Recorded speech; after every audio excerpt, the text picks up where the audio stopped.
Hello, my dear students, good morning. Dear students, as you know, we had read the chapter up to the last word lookup in the last lecture.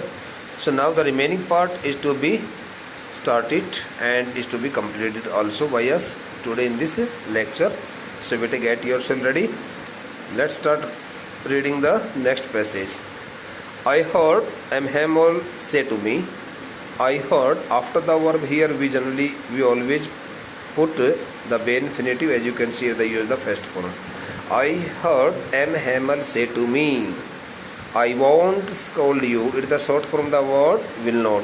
I won't scold you, little friend. You must feel bad enough. I heard Amhamel say to me. On the one hand, the little French was in a very critical situation. He could not speak a single word about the rules of participle. Okay, he had stood himself quite silently, holding the desk very tightly. He could not dare to look up at his class because he felt himself so much ashamed of that time situation. And secondly, he also found himself badly. Found himself badly depressed at that time because he could not speak a single word. Okay, so at the same time, he heard the voice of his teacher Amhamel, who called him by his name and told him that he won't scold him. I have again changed this the statement into indirect speech. While addressing the little French, Amhamel told him, with assurance that he would not scold him if he made any mistake. No matter, you must feel bad enough. Looking at his facial expressions, Amhamel had already understood that the child had really felt so much sorry for his mistakes, and there was no need to say anything to him. He kept himself quite silent and did not insult him for his mistake. See how it is. Now the teacher wanted to make him realize of the same things which had occurred in the past, which had been the part of his life in the past. See how it is. Every day we have said to ourselves, kindly remember the time when the teacher Amhamel, remember the time when he and his teacher,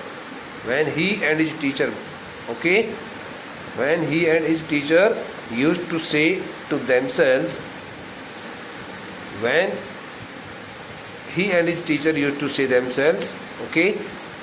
in such a manner. Bow, I have plenty of time. Whenever he was asked something to get education, to learn the lessons, he often said that respected teacher, there was plenty of time in his hands and he would like to learn the same chapter the very next day.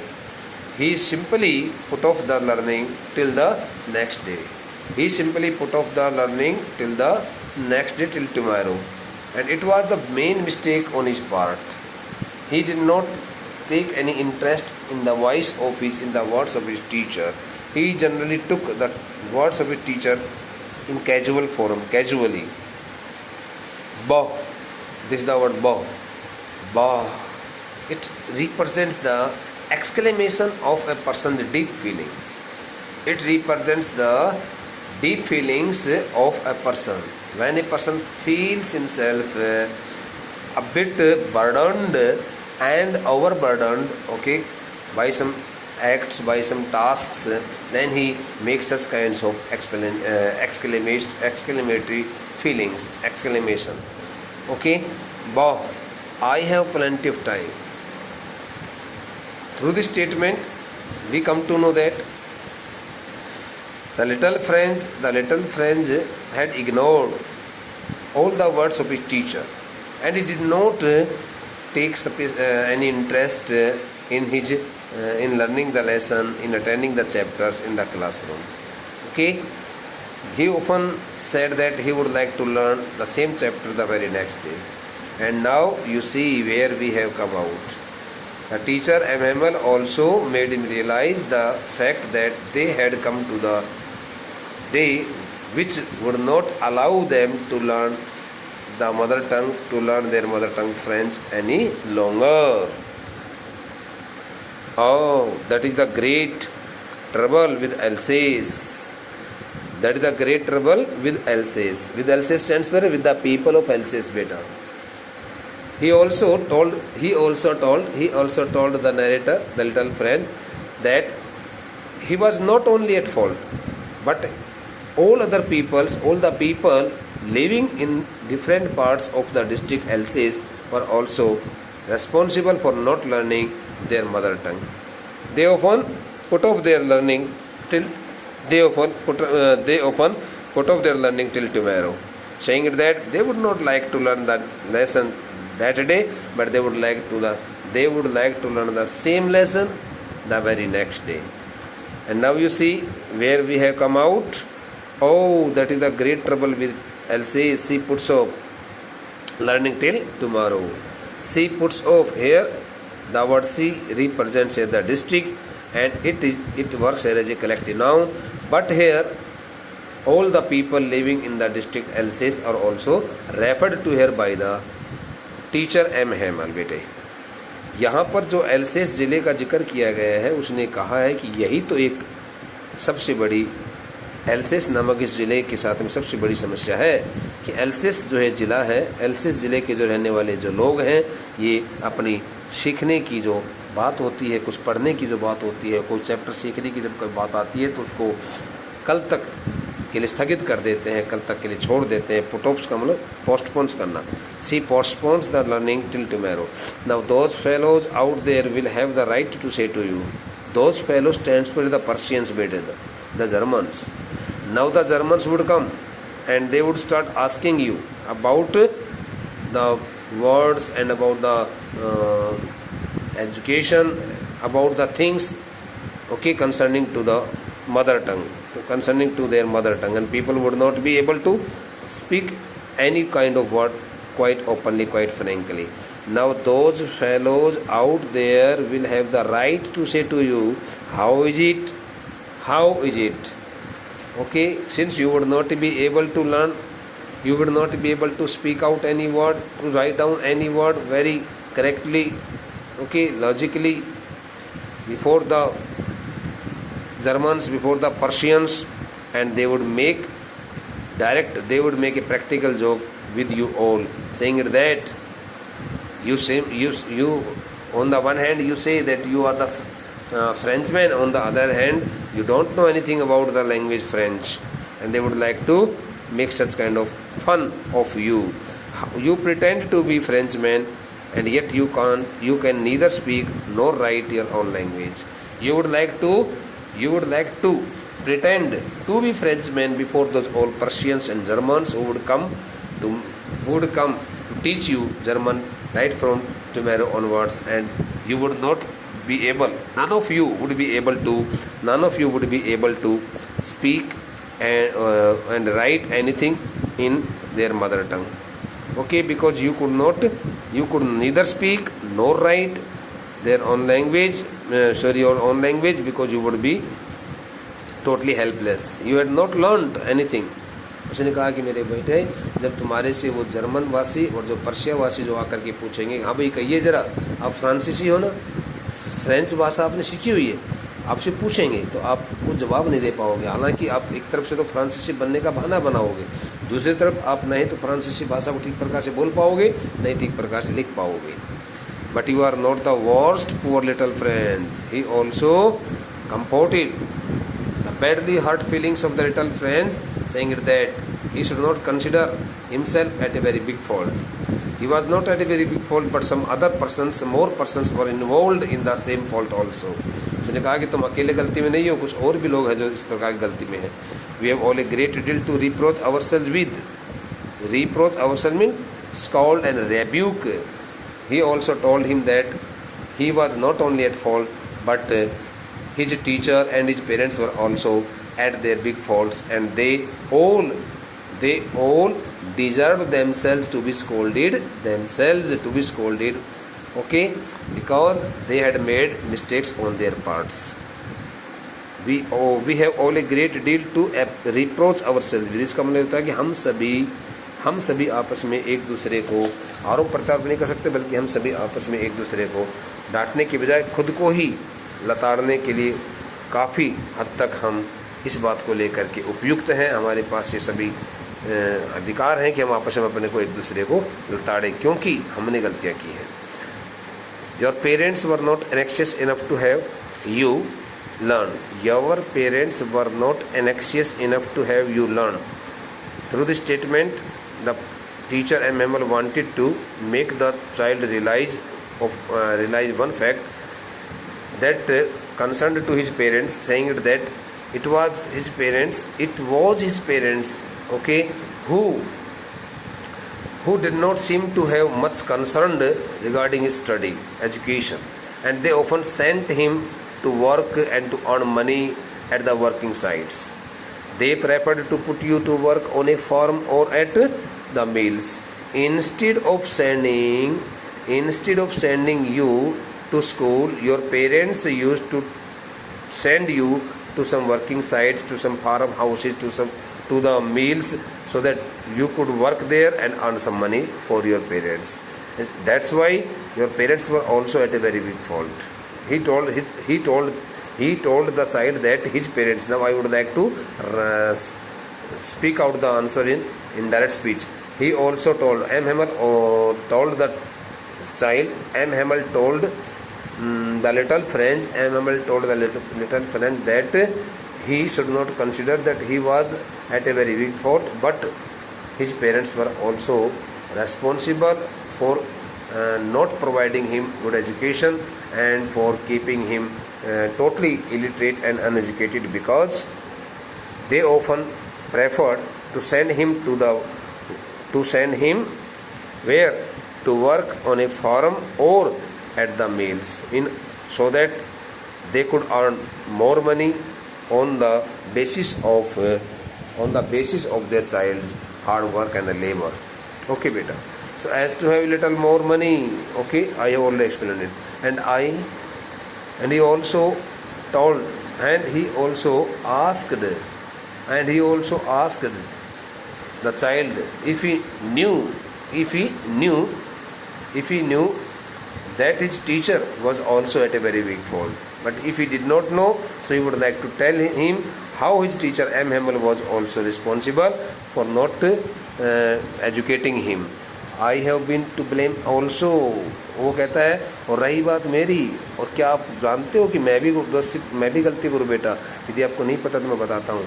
I have been to blame also. He also told that he was also fully responsible to be blamed for that mistake. Have I not often sent you to water my flowers instead of learning your lessons? Just kindly remember the days when he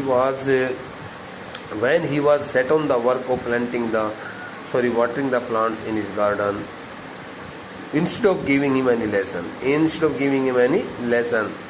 And when I wanted to go fishing, he should also remember the days when his teacher M. Hamel wanted to go for fishing. He often said the class, he often told him that they should enjoy the time, okay, at their liberty, and they should enjoy the holiday, since there would be no lecture, no class, okay, on that specific day when he wanted to go for fishing. When I wanted to go fishing, did I not just give you a holiday? जिसने कहा कि जब मैं कभी मछलियाँ पकड़ने के लिए जाना चाहता था, क्या मैंने आपको उस वक्त छुट्टी नहीं दी थी, ये कह करके कि बेटा आज तुम छुट्टी कर लो, आज मुझे मछलियाँ पकड़ने के लिए जाना है. इस प्रकार से उसने कहा कि भाई देखो, हम तीनों के तीनों लोग दोषी हैं. तुम तो अपनी पढ़ाई को कल तक के लिए स्थगित कर देते थे, तुम्हारे माता पिता तुम्हारे को पढ़ने के लिए इसलिए नहीं भेजते थे कि उनको कुछ और ज़्यादा पैसे कमाने की उनके अंदर लोभ लालच की भावना बनी हुई थी. वो ज़्यादा से ज़्यादा कुछ आपके माध्यम से पैसा कमाना चाहते थे, और मैं आपसे या तो अपने बगीचे में पौधे में पानी दिलवाने के लिए आपको ज़्यादा से ज़्यादा काम में रखा करता था, काम पर लगा कर रखा करता था, या फिर मैं तुम्हारी छुट्टी कर देता थे कह करके मुझे आज मछलियाँ पकड़ने के लिए जाना है. Then from one thing to another, M. Hamel went on to talk of the French language, saying that it was the most beautiful.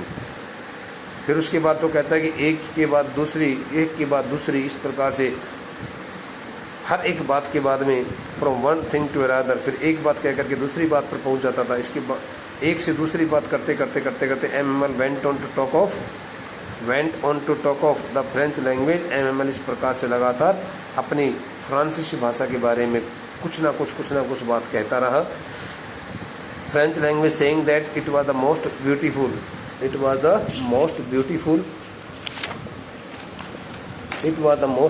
language in the world. Okay. He also appreciated the French language, saying it that it was the most beautiful language in the world, the clearest, the most logical. He also added that French was the most logical and most beautiful and the clearest language in the whole world. Again, I would like to re-explain the passage. Through this passage, it is told to us by the narrator that his teacher talked of the French language. Okay, talked of the French language, going from one point to another, keeping himself from one point to another, and he started speaking. He started appreciating the French language in his voice. First of all, he called the French language the most beautiful language. Then he told that it was the clearest and the most logical language in the entire world, in the whole world. No other language could be compared to the French language, that we must guard it. He also added that it was the duty of all the Frenchmen that they must protect it, they must guard it, they must defend its honor from all sides among us and never forget it. He also advised the people that they should never forget their mother tongue, the French language, because it was the most logical language. Because when a people are enslaved, when the people of a nation, of a country are enslaved, start working under the order, when the people are enslaved, gulam bana dena. Okay, when the people are enslaved, when the people are harassed and oppressed by the powerful authorities, as long as they hold fast to their language, if they keep their language with them, it is as if they had the key to their prison. So they should consider, they should trust on themselves that they could get themselves totally freed from that slavery on the basis of their knowledge in their mother tongue. Then उसने देखो, इसको यहाँ तो बताता हूँ, दोबारा समझाता हूँ बेटे. We must guard it among us. उसने कहा कि देखो, हमारी जो ये फ्रांसीसी भाषा है, ये दुनिया में सबसे सुंदर भाषा है, सबसे साफ और स्वच्छ भाषा है, सबसे ज़्यादा तर्क संगत भाषा है, अच्छी भाषा है. That we must guard it. और ये हमारा कर्तव्य बनता है कि हमें अपनी इस भाषा को हमारे बीच इसको संभाल के रखना चाहिए, किसी भी सूरत में इसको आँच नहीं आने देनी चाहिए. And never forget it. और हमें कभी इस भाषा को भुलाना नहीं चाहिए. Because when people are enslaved, क्योंकि जब भी कभी किसी देश के लोगों को गुलाम बनाया जाता है कि दूसरी बाहरी ताकतों के द्वारा, as long as they hold fast to their language, तो जब तक उन लोगों का अपनी भाषा के ऊपर नियंत्रण होता है, काबू होता है, it is as if they had the key to their prison. तो समझ लेना कि उनको अपनी जेल से बाहर निकलने का उनके पास एक रास्ता भी होता है. Through this two statements the teacher M. Hamel wanted to make all the students, all the persons who were sitting in his class on the day of the last lesson realize that they must always guard and protect and defend their mother tongue amongst themselves. If they had proper knowledge in their mother tongue, they need not get afraid of anything, because they could come out of their prison cell and get themselves totally freed from the slavery of the outer powers. Okay, outer people, of the powerful people, very easily, very comfortably. Then he opened a grammar and read us, okay, our lesson. Okay बेटे, then he opened a grammar and read us our lesson. फिर उसके बाद में उसने grammar की पुस्तक खोली और कहता है कि हमारे को पाठ पढ़ाना उसने शुरू किया. He opened a grammar and read us our lesson. और हमारा जो पाठ था, जो हमें पढ़ाया जाना, तो उस पाठ को उसने पढ़ा. I was amazed to see how well I understood it. Oh, it was the first time in the life of the little Franz when he had got everything very clearly. वो कहता है कि मुझे बड़ी हैरानी हुई इस बात को जान करके मुझे कितनी आसानी से सब कुछ समझ में आ रहा था। इससे पहले बेटा उसने कभी इंटरेस्ट नहीं लिया था, उस दिन उसने स्पेशल इंटरेस्ट लिया था। इसलिए इंटरेस्ट का खेल होता है सारा। ये जिस भी चीज़ में हमारा इंटरेस्ट होता है उस चीज़ को हम बहुत आसानी से सीख जाते हैं। All he said seemed so easy. Whatever was spoken by M. Hamel while reading his lesson was totally understandable, and the little Franz understood each and everything as explained by M. Hamel very clearly. I think too that I had never listened so carefully. वो कहता है कि मेरे विचार से मैंने इतने ज़्यादा ध्यान लगा कर के पहले कभी कोई बात नहीं सुनी थी, इसलिए मुझे इतने ज़्यादा अच्छे ढंग से वो समझ में नहीं आ रही थी बातें। And that he had never explain everything with so much patience, and secondly his teacher had also had not explained the facts with so much patience. उसने शायद इतनी धैर्यता से इतने आराम से पहले कभी इतने अच्छे से ढंग से पढ़ाया भी नहीं था, इसलिए बच्चों के कुछ समझ में नहीं आता था। Everything with so much patience, it seemed almost as if the poor man wanted to give us all he knew before going away. It seemed that the teacher wanted to teach them all things in one go. Okay, at a single one stroke. मानो कि जैसे कि भाई एक ही बारी में सब कुछ वो पढ़ाना चाह रहा हो, इस प्रकार की सोच के साथ में वो हमें पढ़ा रहा था. And to put it all into our heads at one stroke, मानो कि एक ही बारी में और वह हमें सब कुछ पढ़ा देना चाहता हो. After the grammar we had a lesson writing. Grammar व्याकरण का पाठ पढ़ने के बाद हमने जो है ना हमें कुछ लिखने का काम मिला. हमारे अध्यापक ने हमें कुछ लिखने का काम दिया. That day M Hamel had new copies for us. उस दिन एम हेमल ने अपने पास में कुछ नई कुछ कॉपीज, प्रतियां जो होती हैं बनवा करके जो लाते हैं, जैसे कि आंसर शीट की कॉपीज होती हैं, क्वेश्चन पेपर की कॉपीज होती है, जेरोक्स कॉपीज, वैसे उन कॉपीज बोलते हैं. वो अपने साथ में कुछ नई कुछ पेजेज के ऊपर कुछ लिख करके लाया था. Return in a beautiful round and strength में कर्सिव हैंड राइटिंग. सुंदर सी कर्सिव हैंड राइटिंग में उसने अपने पास कुछ लिख रखा था. फ्रांस एल्सेस ऐसा लिखा हुआ था. France else's. They looked like little flags floating everywhere in the school room. उनको देखकर ऐसा लगता था जैसे कि हमारे पूरे कमरे के अंदर, और इस प्रकार से जैसे कि मानो छोटे छोटे झंडे जो हैं वो पूरे कमरे में बिखेर रखे हों, हर जगह पर लगे दिखाई दे रहे थे.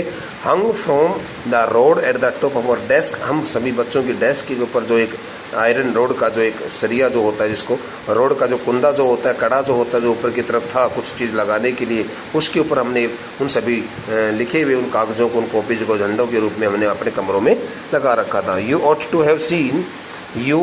have seen how everyone set to work and how quiet it was. He says that if you had been there, so you could have also seen it that each and every student was quite silent and nobody was speaking any word there. हर तरफ से बहुत ज़्यादा खामोशी बनी हुई थी, बहुत ज़्यादा खामोशी छाई हुई थी.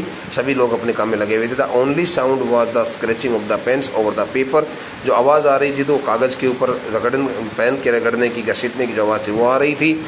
Once some beetles kind of insect, winged insect बोलते हैं, इसको भृंग बोला जाता है. भृंग, झिंगूर कहते हैं इस प्रकार के कोई एक पंखों वाले कोई कीट पतंग जो होते हैं, जानवर होते हैं, उसके लिए आता है इंसेक्ट्स. ओके. फ्लेविन कहता है कि हमारे बीच में ही इसी प्रकार से कोई एक छोटे से झिंगूर जो होते हैं, भृंग नाम के जो जानवर थे, एंड इंसेक्ट्स थे पंखुड़ी वाले, वो उड़ करके गए. But nobody paid any attention to them, not even the littlest. उसने कहता है कि लिटलेस्ट वंस, कहता है कि सबसे छोटे छोटे बच्चे जो थे, उन बच्चों ने भी हालांकि उन छोटे छोटे जानवरों की तरफ कोई ध्यान नहीं दिया और वो अपने काम में लगे रहे. ऐसा लगा जैसे कि मानो सभी अपने काम में जुटे हुए हों. And I thought to myself, और मैंने अपने आप से सोचा, who worked right on tracing their fish hooks as if that was French too. वो छोटे छोटे बच्चे भी अपने ट्रेस बुक्स में इस प्रकार से अपनी पेंसिल और उस कलम के माध्यम से उन मछली पकड़ने वाले उस कुंदों को इस प्रकार से छापने लग रहे थे जैसे कि मानो उनके लिए तो वही फ्रांसीसी भाषा हो, उसी को वो फ्रांसीसी भाषा मान बैठे हों. On the roof the pigeons cooed very low. छतों के ऊपर देखा कि कबूतर भी इस प्रकार से कुका रहे थे. And I thought to myself, और मैंने अपने मन में उस वक्त विचार लिया, will they make them sing in German even the pigeons. मैंने ये सोचा कि क्या ये जर्मन वासी जो आएंगे, क्या ये कबूतरों को भी इस प्रकार से अपनी भाषा में कुछ गाना सिखाएंगे? क्या वो इतना ज़्यादा तानाशाह होंगे कि हमारे देश के कबूतरों को भी क्या वो अपनी भाषा थोप देंगे, अपनी भाषा उनको सिखा देंगे? ज़रा देखना चाहेंगे.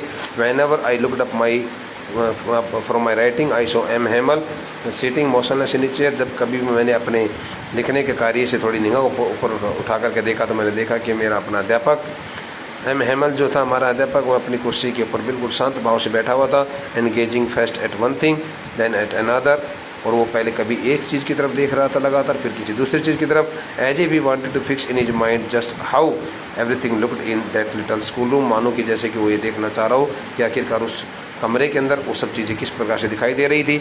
फैंसी इमेजिन, कल्पना कीजिए, 40 years he had been there in the same place। भाई ऐसा देखने क्यों नहीं देखेगा, क्योंकि पिछले 40 वर्षों से वह उस विद्यालय में काम करता आ रहा था। उसने पिछले 40 वर्षों से अपनी शिक्षा वहाँ पर उस विद्यालय में दी थी। With his garden outside the window, और स्कूल की खिड़की से बाहर उसका अपना बगीचा दिखाई देता था। And his class in front of him, और बाग में खड़ा होकर के देखता था तो उसकी अपनी कक्षा दिखाई देती थी। ओके बेटा, I would like to take one more lecture here. Thank you.